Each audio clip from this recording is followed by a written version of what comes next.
Es el psicólogo social y el coordinador de la sala. Buenos días, Hugo, ¿cómo estás? Hola, buen día, ¿cómo te va? Buen día, audiencia, ¿cómo van? Bien, bien. Bueno, queríamos que nos informe y que informe la audiencia cómo vienen trabajando en la sala y cómo viene también la situación, ¿no?, con respecto al COVID acá en el barrio. Ujú.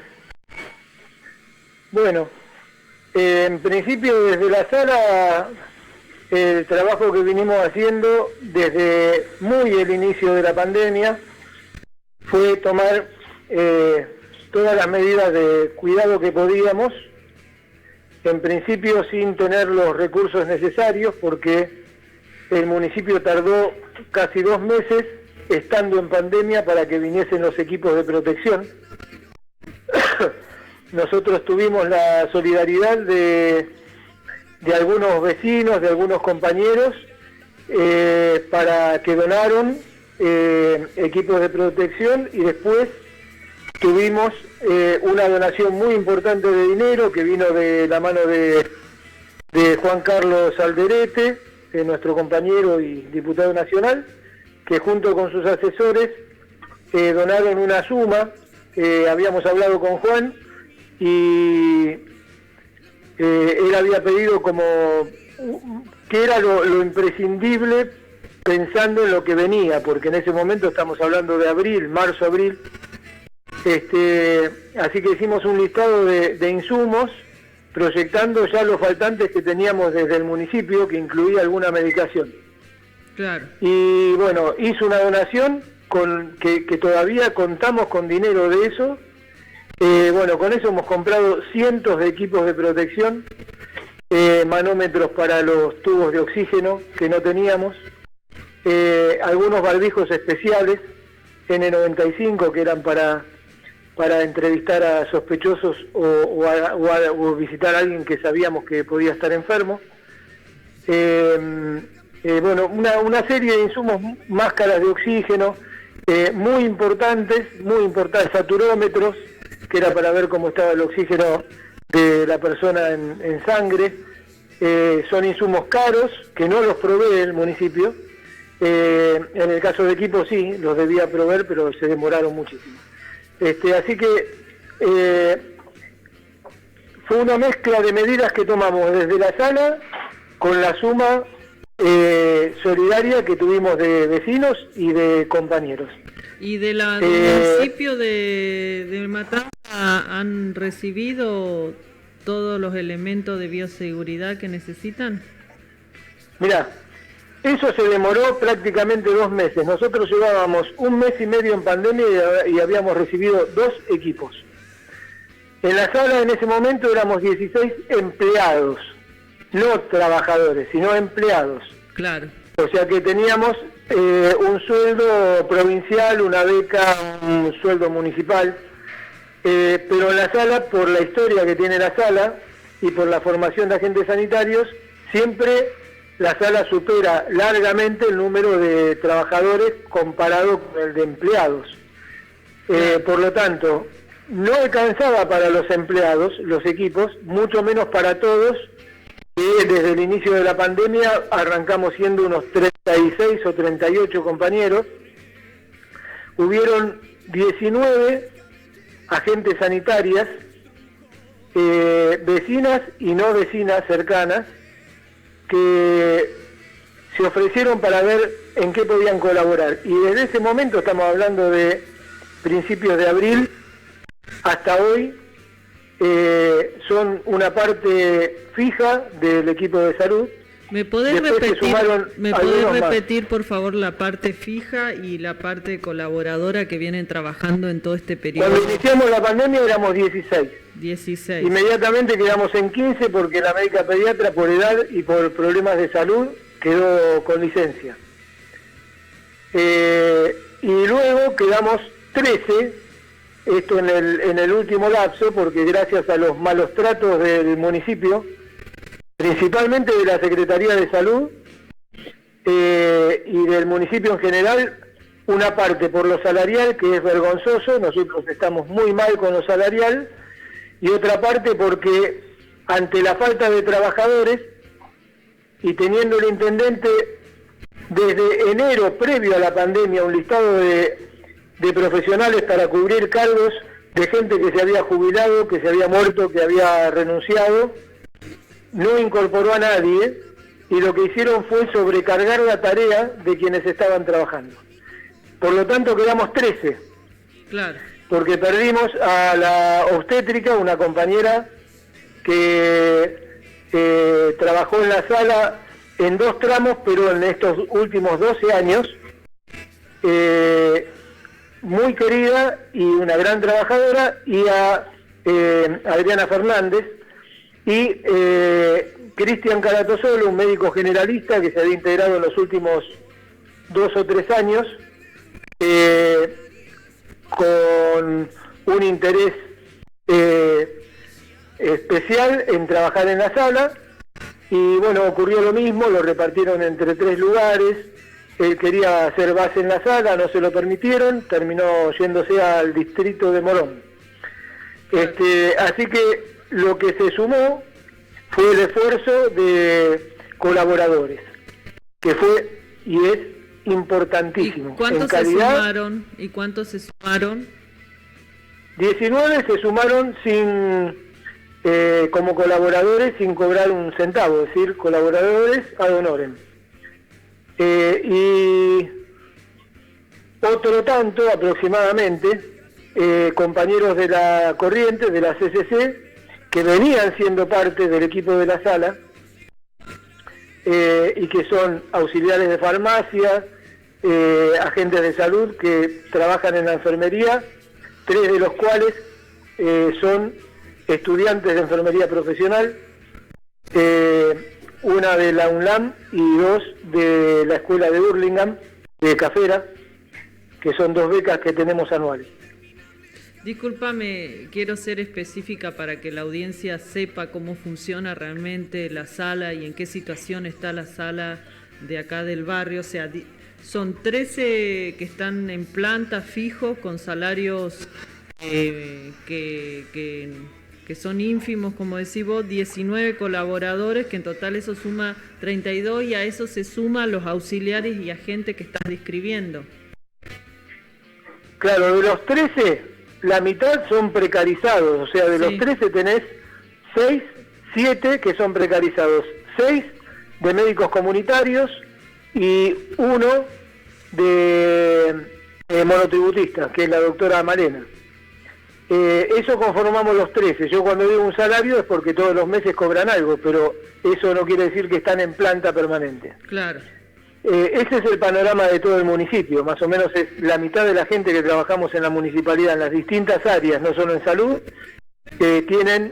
padecen diferentes tipos de precarización. Después 19 son agentes de salud que colaboran con la sala sin ningún tipo de remuneración, ni desde la sala ni planes. Y después tenemos las compañeras que vienen trabajando hace años, que son parte de las cooperativas de la CCC.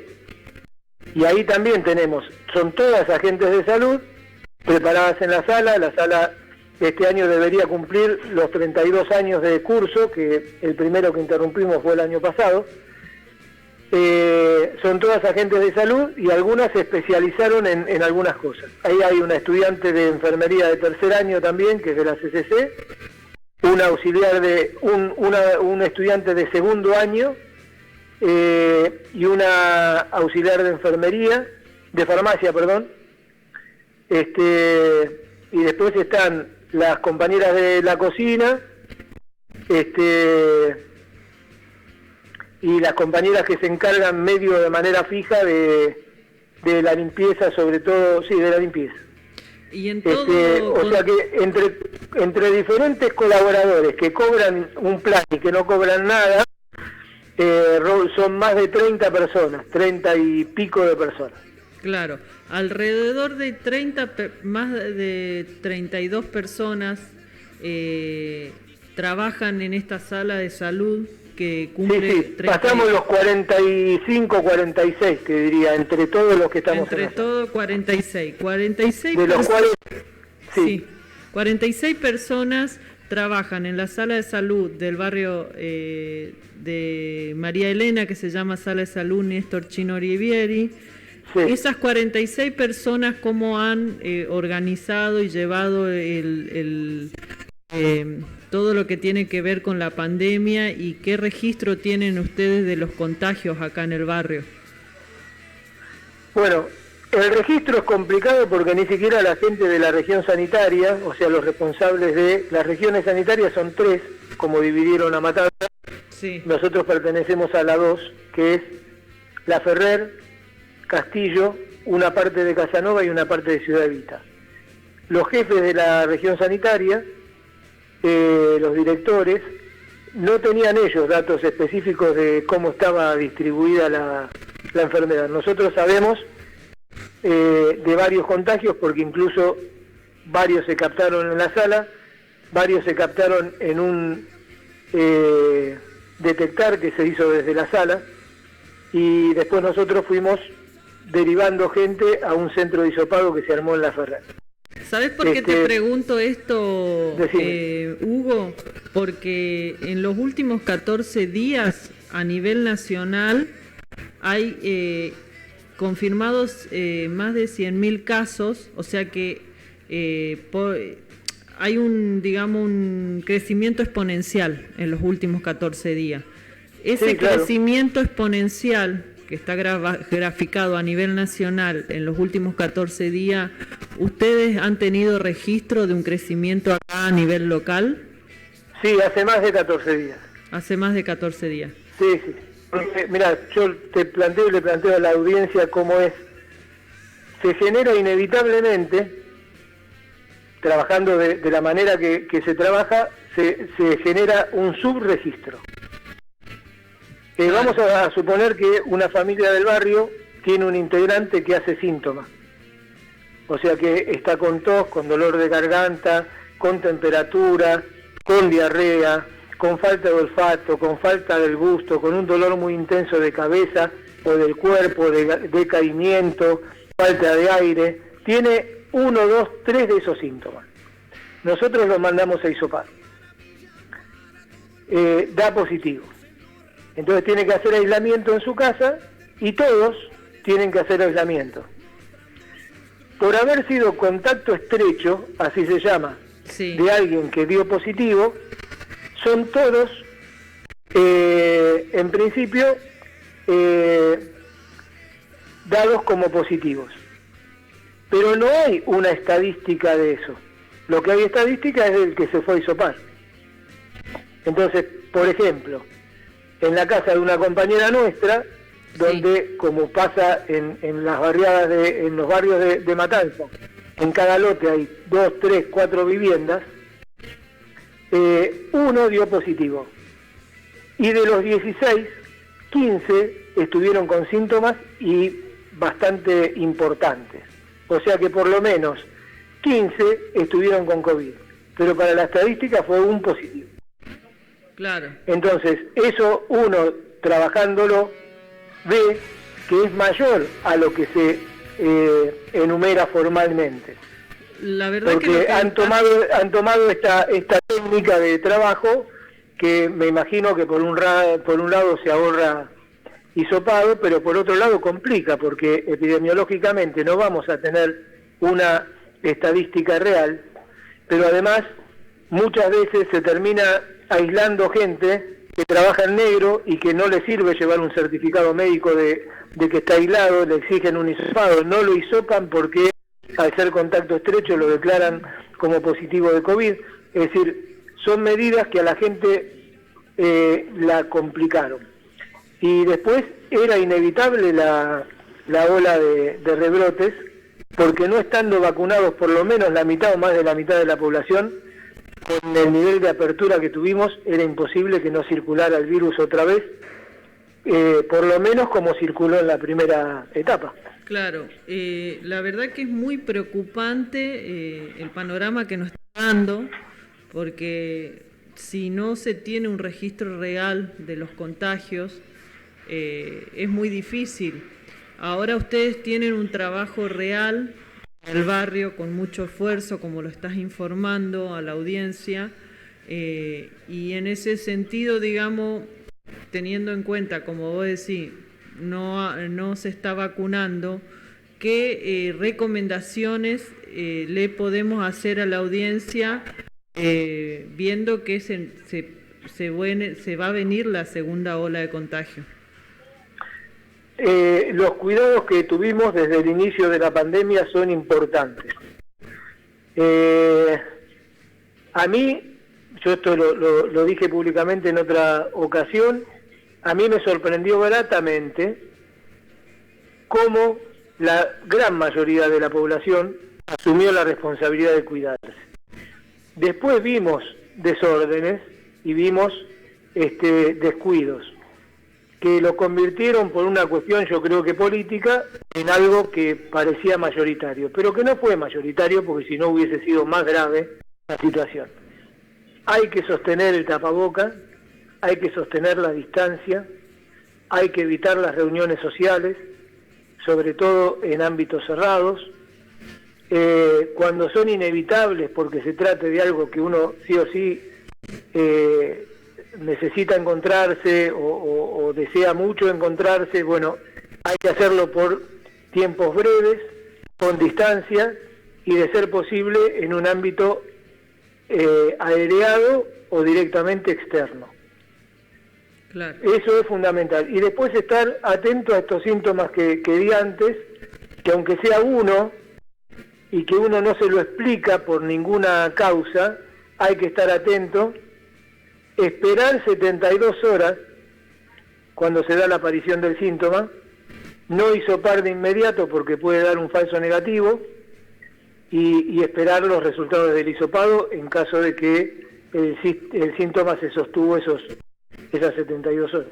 Claro, claro, y la higiene, por supuesto, de todo. Por supuesto, la higiene de manos, el no compartir el pico de una botella, de una jarra, de un vaso, la distancia y el no estar en ámbitos cerrados reunidos es fundamental.